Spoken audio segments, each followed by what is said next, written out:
All right, hey Chipola Nation, we're here with Coach Greg Franklin of the Lady Indians. How you doing, Coach? Good, Dr. Brian Craven. Man, big weekend at Chipola. Had a packed house in the Milt. Didn't turn out exactly like we wanted.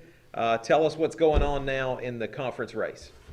You know, we're still 4-2, top of the league, but we've had some injuries that have hurt us, to say the least. You know, Rail has a high ankle sprain, Precious concussion, and then we're banged up with Rachel right now. She has a hamstring issue, which I didn't know anything about until watching film. Then I asked her, I said, what's going on?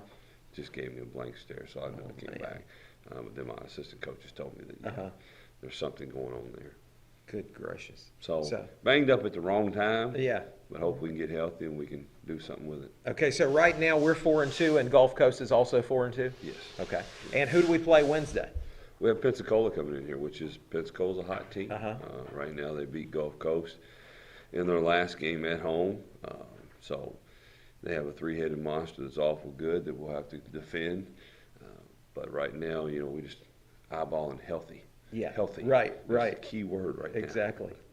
So how many actual players do we have left on the bench who can come in and play? Well, that's three of our top 8 right now, top 6 actually. You know, we're having to adjust what we're doing right now to try to win some basketball games without some players. Yeah.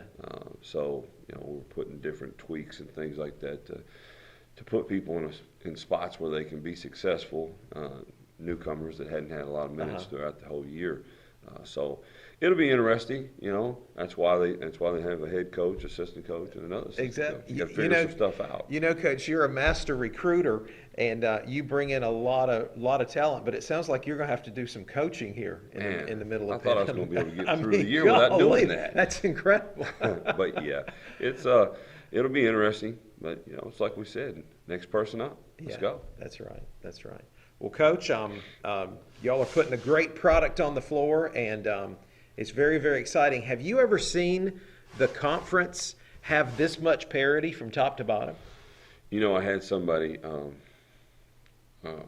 Sandy Westmoreland, said he's seen 47 years plus, and he said this is the toughest he's ever seen, our league, the women's, ever. And you know what? Since I've been here, there's always 3 or 4 teams in the top 20, and 3 teams are usually in the top 10. Yeah. But you know, this league is really, really, really good this year. It is. And you know, we beat up on each other. And I got the latest poll yesterday. My assistants, they always tell me, well, they moved us to 9. That's because we beat up on each other. Yeah. Anybody else we play outside this league, we beat up on them. And that's why the last 5 national champions have come from this conference. Right. Because it's the best. Yeah. Hands down. Yeah. So, you know, you look at it and you're thinking, you know, you move us to 9 and we lost a game to Tallahassee, which Tallahassee's been in every basketball game. We had 3 kids that were banged up. Not making any excuses, but still, what changes from being number 2 to number 9? Right. You know, in 1 week, it's just we bang each other up. Yeah, exactly.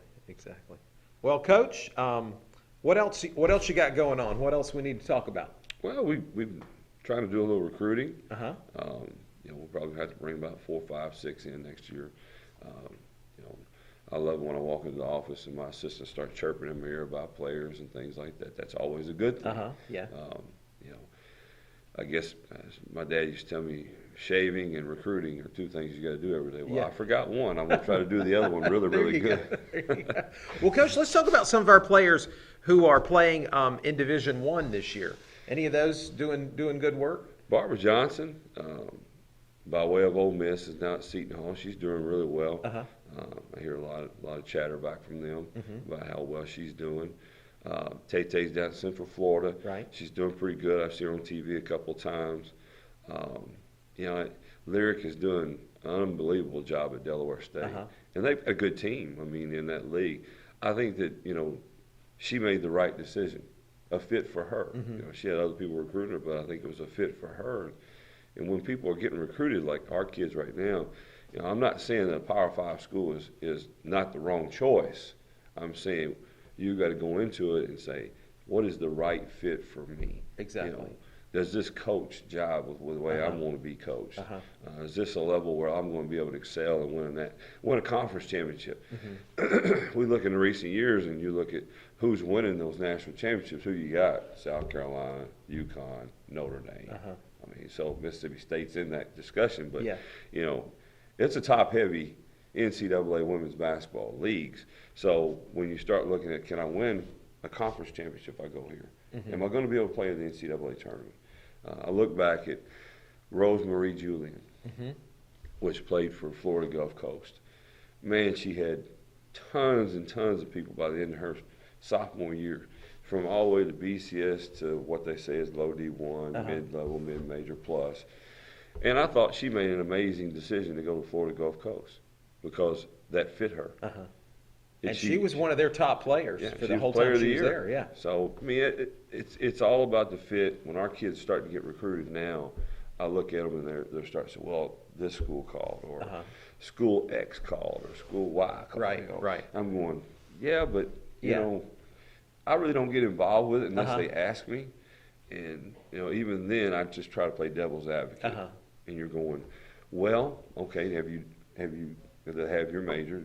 Is it what you want to study to have that? Is it one of the top schools in the country, or is it just subpar? Yeah. And yeah, coach, they got it. Well, what style of play do they have? What's if it's an African kid? Do they have a good African community there? Do they have a sports group there? Whatever nationality it is, you ask that question because if they haven't looked into it, they need to. They need to, because you're going to need support. Yeah. You know, and then you ask the question, okay, style of play, type of style of coaching. You know, do they have great individual workouts, or do they prepare you for the game? How systematic are they, or they just let you go play? Yeah. You know, what's your style? Right. And usually after a year or 2 years having a kid here, I can say that's probably not going to work for you. Oh, okay. Well, that's great. If they ask me. Now, if they don't ask me, I don't get involved. You don't get involved. You know, you look back and I always tell them this. You're going to have to go there, not me, not your mama, not your daddy, not your brothers and sisters, not the guy that coached you in AAU. It's going to be you there going through day-to-day workouts, class, living style, lifestyle there.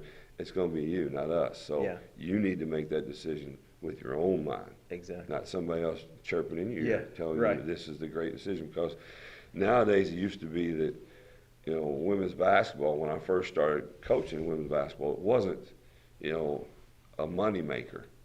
And I see through the collective bargaining and all that stuff here recently with WNBA, these guys are going to make really good money, really good money. And now they're also making really good money overseas.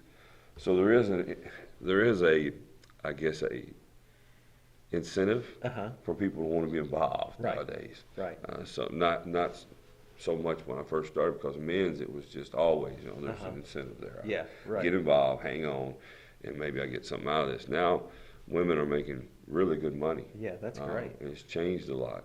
And it is great, but it also brings a lot with it too. Right. And you have to have a clear mind going through it. Yeah. It's changed a ton. Cool. A ton. Cool. All right, Coach. So Wednesday night we've got Pensacola coming in here. That's Wednesday, the 29th, January 29th. And what happens Saturday? We go to Gulf Coast. Go down to Gulf Coast, and we beat them last time. We did, and it's going to be a tough game playing down there. I think she shook the tree a little bit and got them going. Yeah.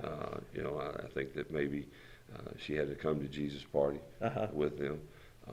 But I do want to say one thing about happened over the weekend. We do want to give our prayers to those that were in that helicopter accident with Kobe and his daughter. That's unbelievable. Yeah, incredible. And it was surreal, and you just sit there, and I'm thinking, you know, my assistant texted me first. He said, "Did you see the news?" And I said, "No." And I first told him, I said, "That's a hoax. That's right. No way that happened. Yeah. No way." But then it started to come out that it was actually true. But we do want to send our prayers to them. Yeah, and it's good for us to consider how fragile life is and how precious it is, and how we treat the people that we're around, and it's good for us to reflect on that. We're just talking about a game right now. Yeah. That's life. It is life. And we do send our prayers. Yeah. All right. Thanks, Coach. Thank you, Dr. Brian Craig.